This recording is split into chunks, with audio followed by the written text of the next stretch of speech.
যে আপনারা যখন ভ্যাকসিন করবেন, ভ্যাকসিনের আগে কিন্তু যেকোনো ভ্যাকসিন অবশ্যই ৪০ মিনিট কিংবা ০.৫ ঘন্টা বা ১ ঘন্টার মতো আপনারা যে পানির পট আছে, সেই পানির পট কিন্তু একটু তুলে রাখবেন।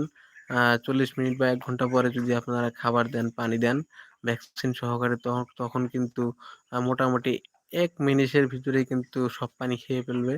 আর সবাই কিন্তু ভ্যাকসিনটা দ্রুত শেষ হয়ে যাবে। আর যদি অতিরিক্ত পানির ভিতরে দেন বা পট না সরান তাহলে কিন্তু মুরগি পানি মানে খাওয়ার জন্য প্রস্তুত থাকবে না। তখন কিন্তু ভ্যাকসিনের পানিগুলো নষ্ট হবে।